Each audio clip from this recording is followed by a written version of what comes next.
Hello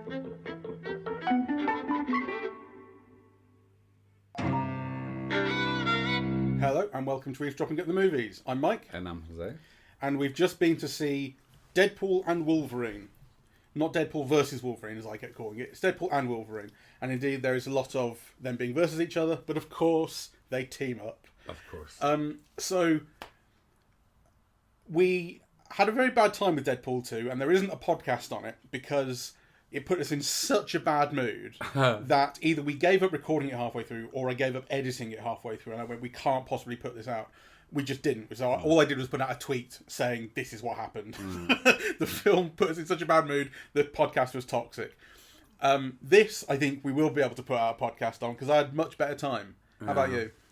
Well, I was tempted to walk out halfway through, but, Really?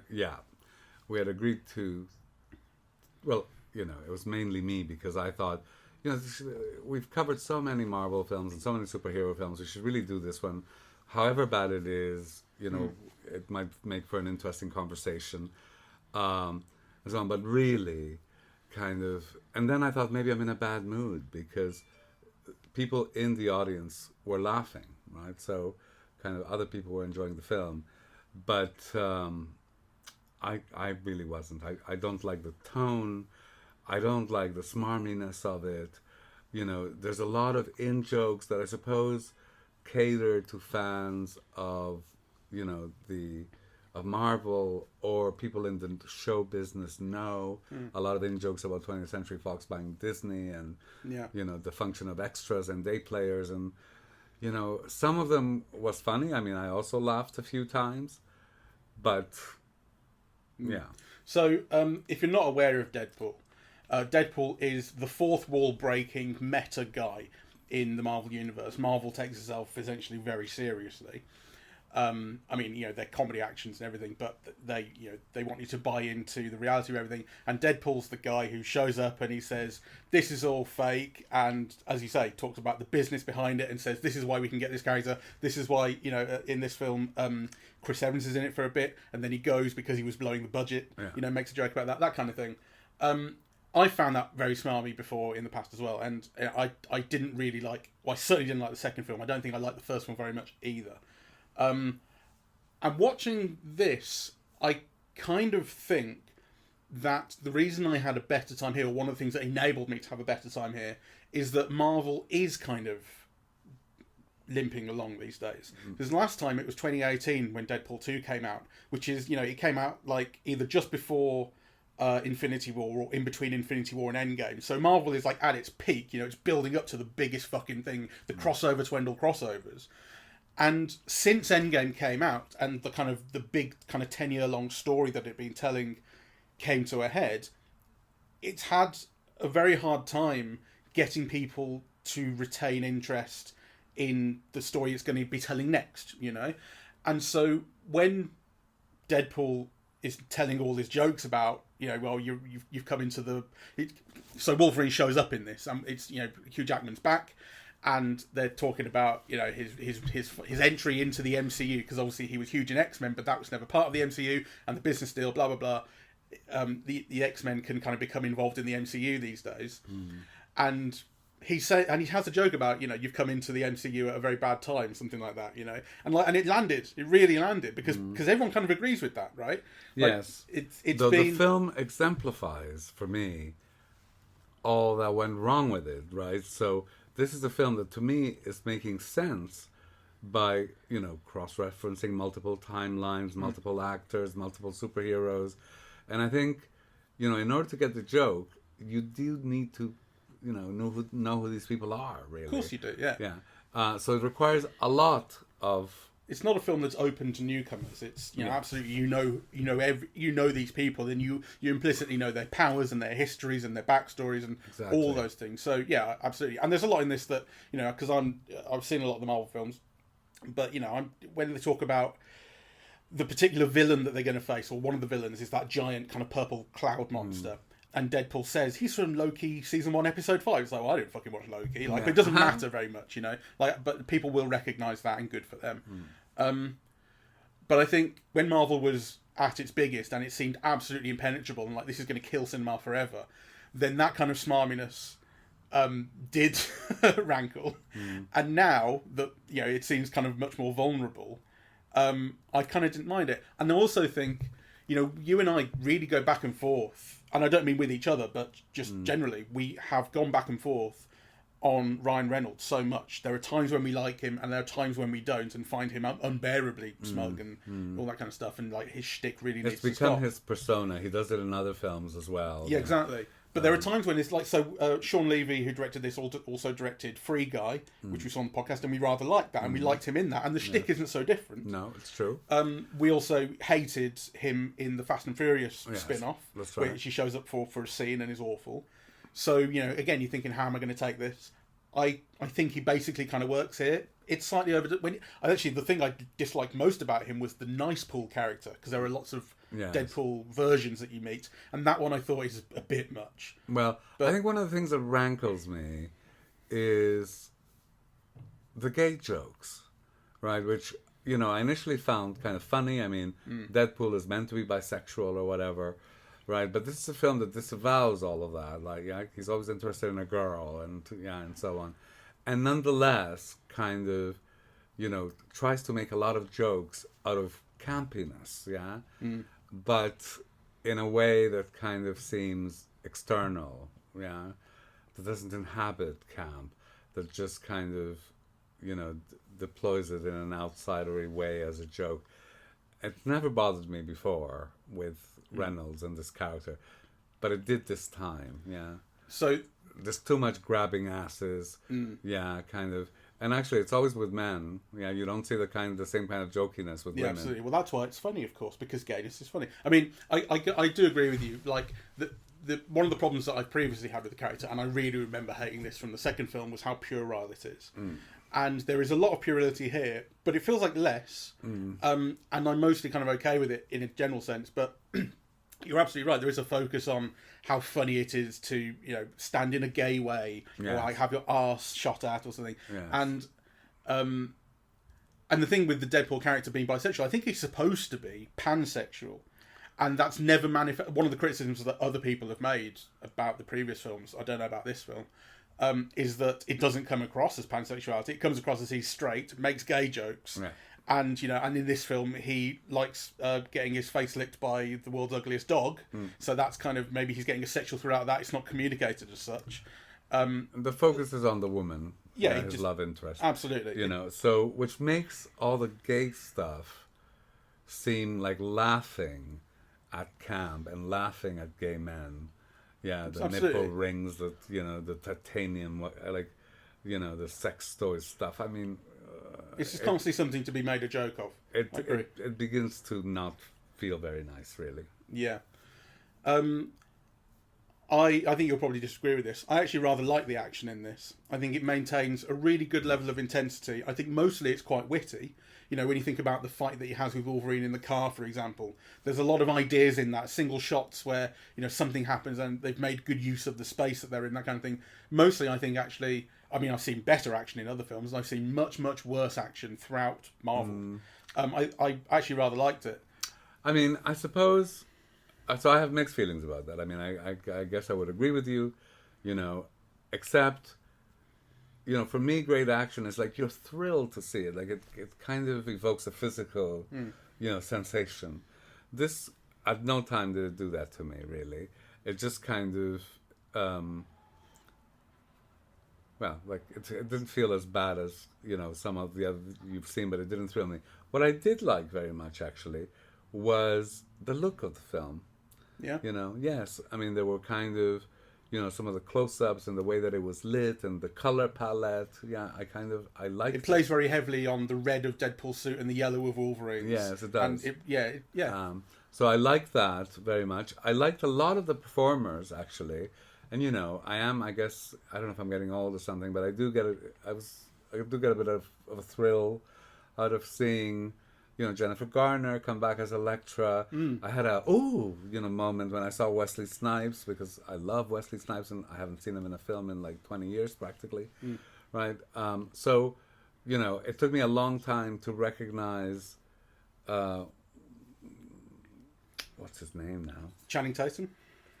Yes. as Gambit. Yes. I think I believe it was Gambit. Yeah. It took me a long time to recognize, and I kind of liked him in that, actually, doing the accent and so on. He was funny. Yeah. You know. Well, he got a great big laugh when he'd been talking for quite a while, and then Ryan Reynolds goes, "Wait, I've just got to address this accent thing. It's terrible." That was a good laugh. Yeah. So it had its moments, and I liked Michael Macfadyen as the kind of villain. The TVA. Yeah, I think he really got into it, and he gave it his all, and actually, I thought he's much more skilled than many of the other actors at that farcical, stylized playing. Sure, you yeah. know. So I think he did that very well, and I appreciated him doing it. But I found it so tiresome. So we should sort of maybe just say what it's about, generally Sure. speaking, why Wolverine is back. So Deadpool has been told by Matthew Macfadyen's character at the TVA, which is called the Time Variance Authority, I think, which is basically a kind of Marvel headquarters sort of thing. It's very, very self-referential, and essentially what he's saying is your timeline's coming to an end. It's like it's unraveling because your key player in your timeline is no longer there, and your key player isn't you. I think it's the anchor, they call it. Yeah. The anchor was Wolverine, and Wolverine's dead. We saw that happen in Logan, and the film's making constant reference to the death in Logan. And so in an attempt to save his universe, his timeline, Deadpool goes looking for another Wolverine from another timeline, and you go through a montage where he meets loads of variations of them and so on. He eventually comes across one who is essentially a normal Wolverine, except this Wolverine, it turns out, let down his entire timeline. He's hated in his universe because he didn't save the X-Men when he could. All the X-Men died, and then he went on a murderous killing spree, killing everyone in the world, and bringing shame upon the X-Men name. And so, he's got his thing of, I've got, well, it takes him a while to realise it, of course, but, I need to fight for something, I need to prove myself, and so on. And Deadpool is trying to replace his lack of Wolverine with this other one. And where they end up, this is where I thought, oh, this is kind of interesting. Where they end up is in this place called the Void. They're sent there by Matthew Macfadyen, who can just zap them away because he's kind of in charge of MCU stuff. It's never phrased as such. It's never says I'm in charge, but that's how it plays, right? Like I'm in charge of which characters are important and which ones aren't, sort of thing. And they wind up in this place called the Void, which is where characters go when they're no longer useful. It's a kind of purgatory, it's explained as, and it's like a Mad Max wasteland. It's also explained as. And I thought it's interesting because it's taken me so long to learn the thing about comic books, which is that anyone can come back at any time.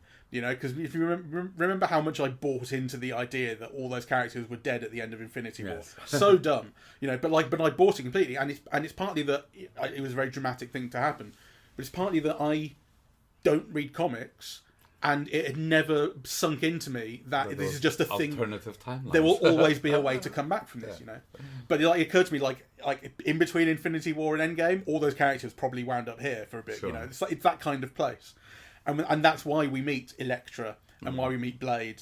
And I think Gambit, the idea of him is he's new, or he's like a version of Gambit who we haven't seen before. Because he says, I was born here. I don't think Channing Tatum's been in a superhero film before. No, I don't think he's been in a... But, this is where the old useless, Yeah, but it's an old comic book. I mean, I remember seeing Gambit in comic books. Yes, yeah. So this is where the old useless superheroes go. And it's interesting. It plays on that multiverse thrill that we had in the Spider-Man film, where the two previous Spider-Mans came back, and people cheered, and of course no one's cheering when they see Elektra and Blade, but they go, "Ooh, that's interesting. I wasn't expecting that." I mean, the film isn't conducive to cheering, but seeing them kind of gave me a little bit of a happy jolt. Yeah, and so ultimately, this kind of all of that self-referential stuff, and all of that idea that everybody knows with Marvel that there are these kind of higher level business decisions than the films are making. The films are just telling the stories that they're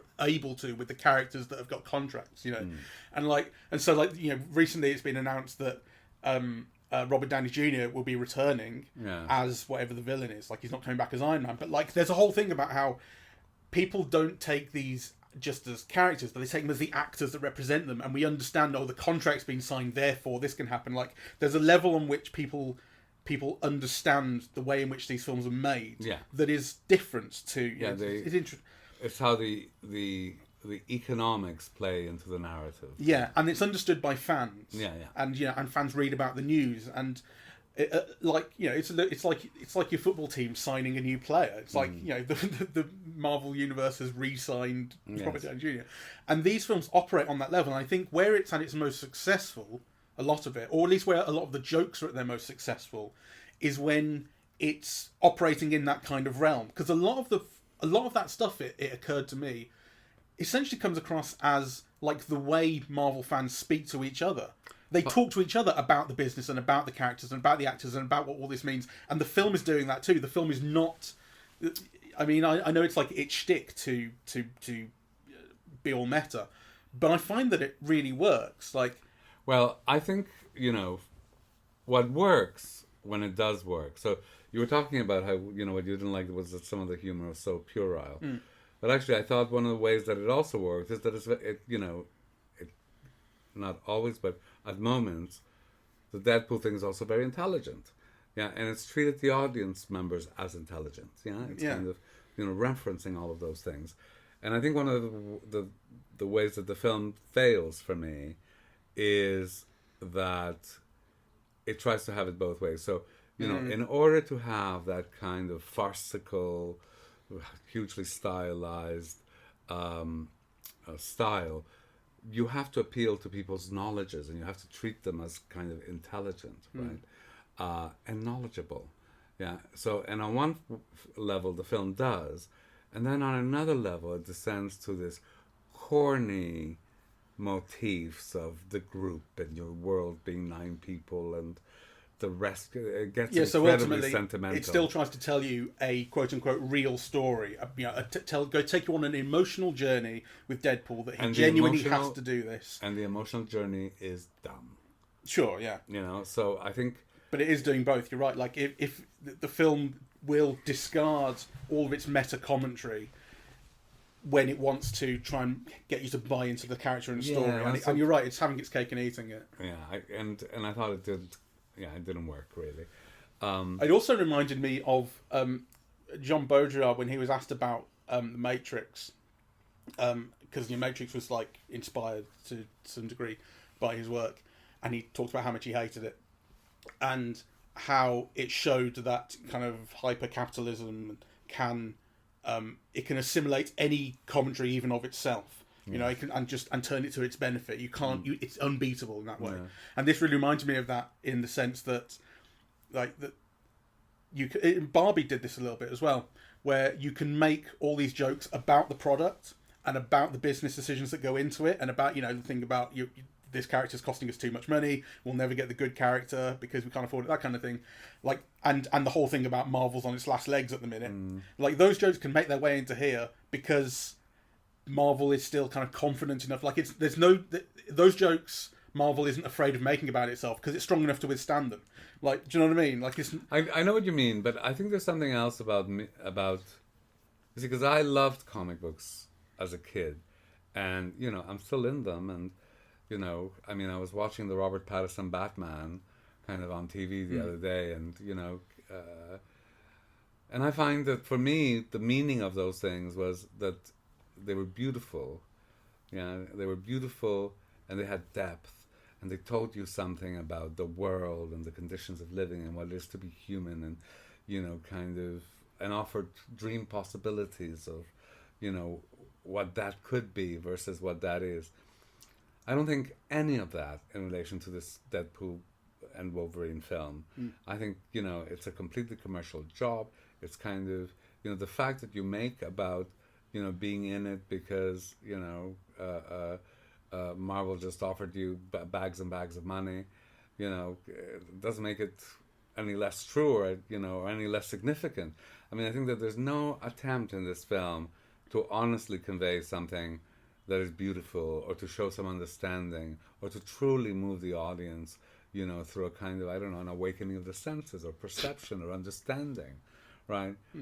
Which is, I think, what art aims to do, right? So, not that we began talking about the film in that way, but I just think it's important to kind of, point it out, because I think, part of the initial joy or pleasure in these superhero films is that they could do that.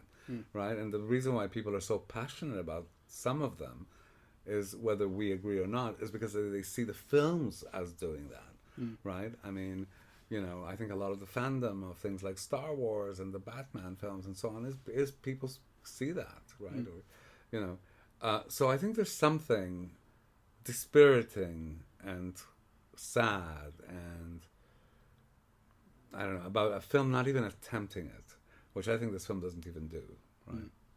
Yeah, sure. Well, you know, it's a very throwaway thing, but I did not hate it, you know, and I really expected to well, at least dislike it, and I kind of didn't do that either. But you know, I took it on its own terms. I think it mostly gets away with the kind of things it's doing.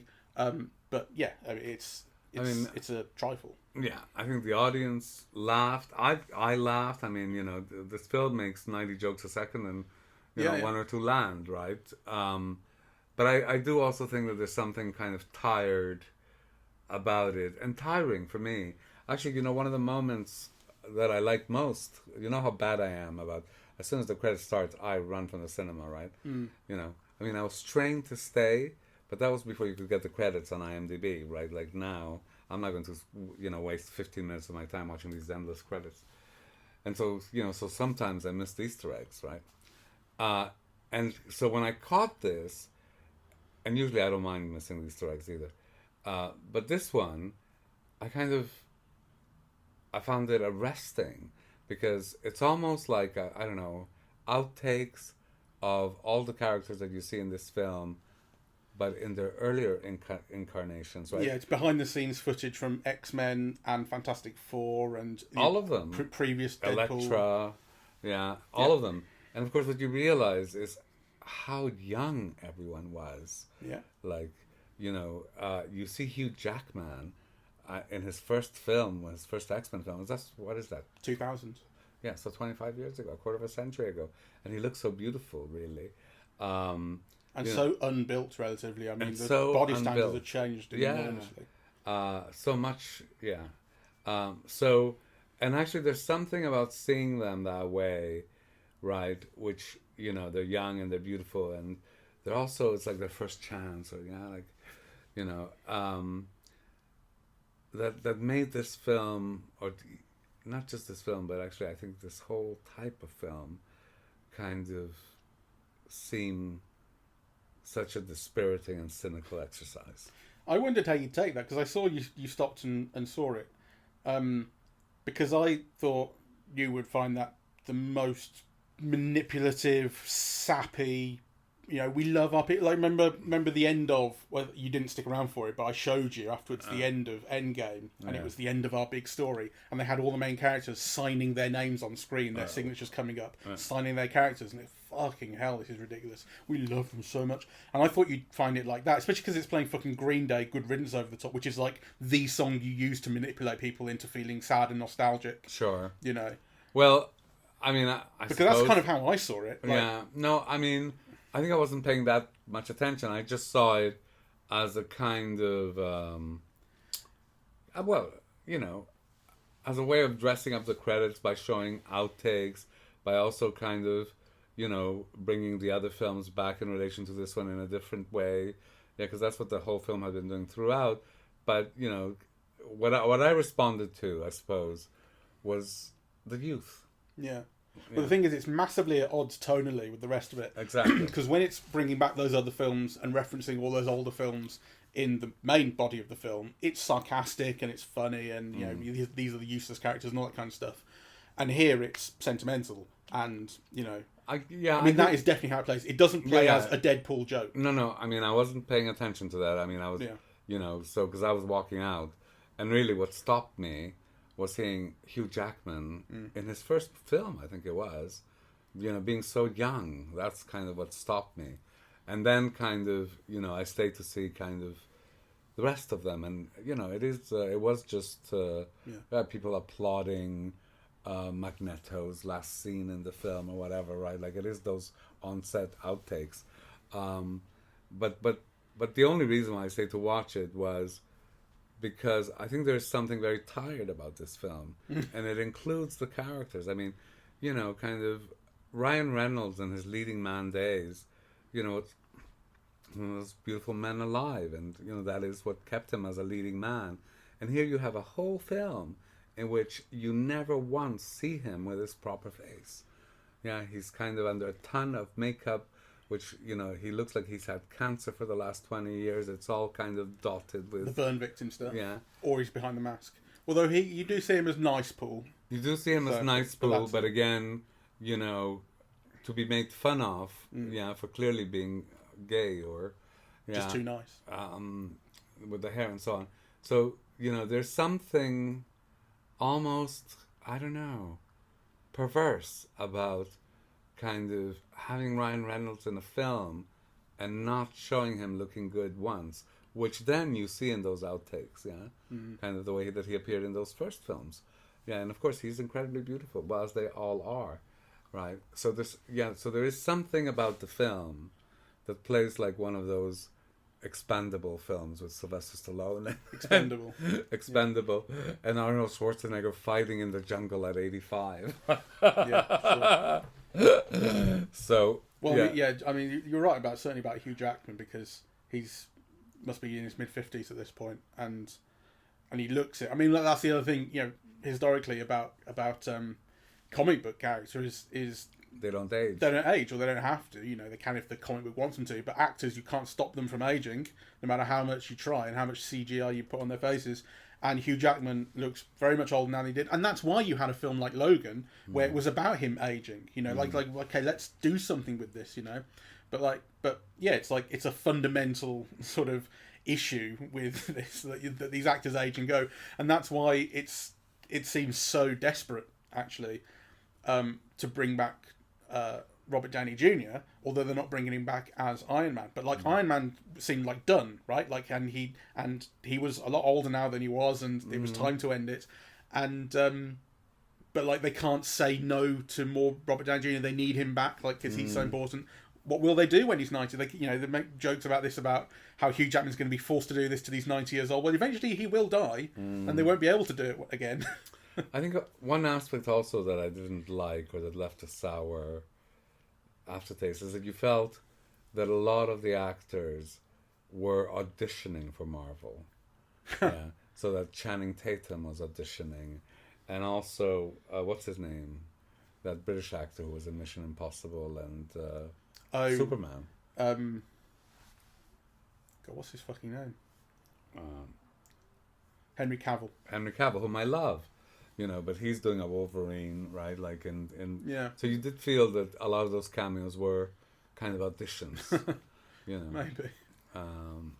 Because those are all people who'd never done a Marvel film. Yeah. Which again, I don't know. I sometimes like the cameo, but cumulatively, I didn't like the idea behind them, and I thought there were too many, really. No, but all of that played quite well with me, I must say. I did enjoy that stuff, and I took it essentially at face value. He's there to make a joke about himself and about the idea of him being a Wolverine, and then when he gets his claws out, he does the reload punch thing that he did from Mission Impossible. So they're kind of no joke. So that's how I took it. You may be right that they also play to some extent. I think we could both be right, because like you, I enjoyed it.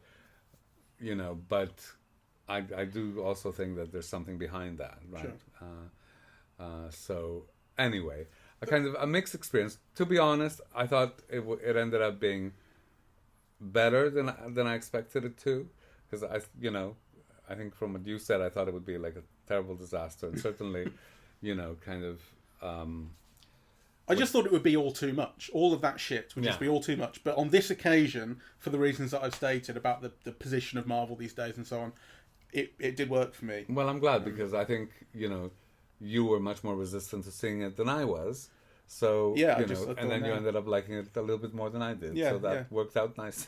Yeah. The one other thing I would say is actually I really liked how graphic it was, violently, that is. Yes. It essentially becomes cartoon violence very quickly, and that's what you realise. So that these characters, Deadpool and Wolverine, can regenerate. And the film doesn't even go into, it takes a while for them to regenerate, which other films do that sort of thing of this is going to take a while to get over. But they can stab each other so much and in all these different ways, and it's absolutely fine. They're going to come back from it. So, which is why when they're fighting, there's really no stakes to it, but it's just about them getting out their aggression or having the spat that they're having. But they can be as violent as they like with each other, and I really enjoyed it. I thought, wow. And actually, the point in the big fight with all the 100,000 Deadpools, where Nicepool gets his head exploded, the guys next to us went, ooh, like it really worked on them that bit, and I thought that's great, because it was cartoony, it was very gory, and the film, you can see why it's got a 15 rating. I think it's more the language than the violence, to be fair, because it is very cartoony. But no, I'm enjoying this. Like it's the reckless abandon with the violence, because anyone can come back from this within a second. Well, I mean, for me, it was very different. I mean, the first hour, I thought, oh God, we've made such a mistake. I'd like to go, and then I thought, well, you can't go. It's primarily your idea. And then actually, I think the second half, I enjoyed it more.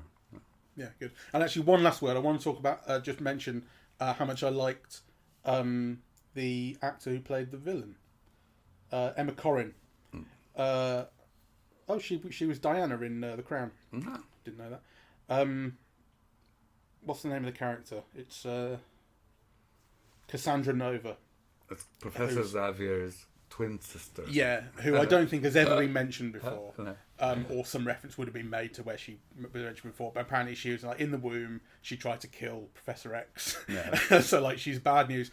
But she's got a really interesting kind of threatening presence in this, because she is very small, very slight. She's a woman. But yet she's incredibly powerful. She runs this underworld. Yes, and you believe her running. And I love the visual effect that's used of her getting into people's minds, because Professor X can do it just by looking at them, but she needs to touch them. Yeah. She puts her hand into their skulls and moves it round, and you can see it. It's rather like if you remember The Mummy of the Brendan Fraser film, where Omid Jalili's character gets the scarabs under his skin. You can see it all coming up and climbing up his head. It's really creepy. Great. This has that, and she's moving her hand around, and it looks fantastic.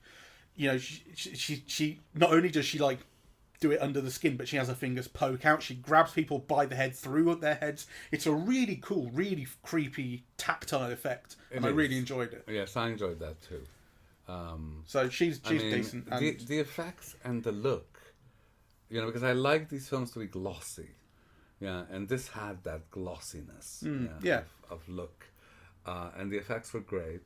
I just couldn't. It's been very successful. It cost $200 million, and it's made close to $1 billion at this point. Already?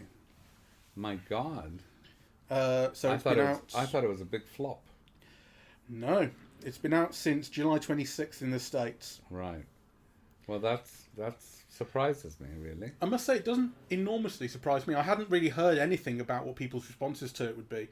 But it doesn't surprise me it would have decent word of mouth. Oh, I think it's quite good fun. And that's essentially what people will come out telling each other about it. Right. Well, you're clearly right, but it surprises me. So there you go. I think it's kind of worth seeing. Yes. And it might even be worth seeing on a big screen. Well, if you're going to see it at all, you should definitely see it on a big screen. Whether you should see it at all is another question. Fair enough. All right. Well, thank you all very much for listening. We're eavesdropping at the movies, and we are on Apple Podcasts, Audible, SoundCloud, YouTube, and YouTube Music. Thank you very much. Bye-bye. Bye-bye.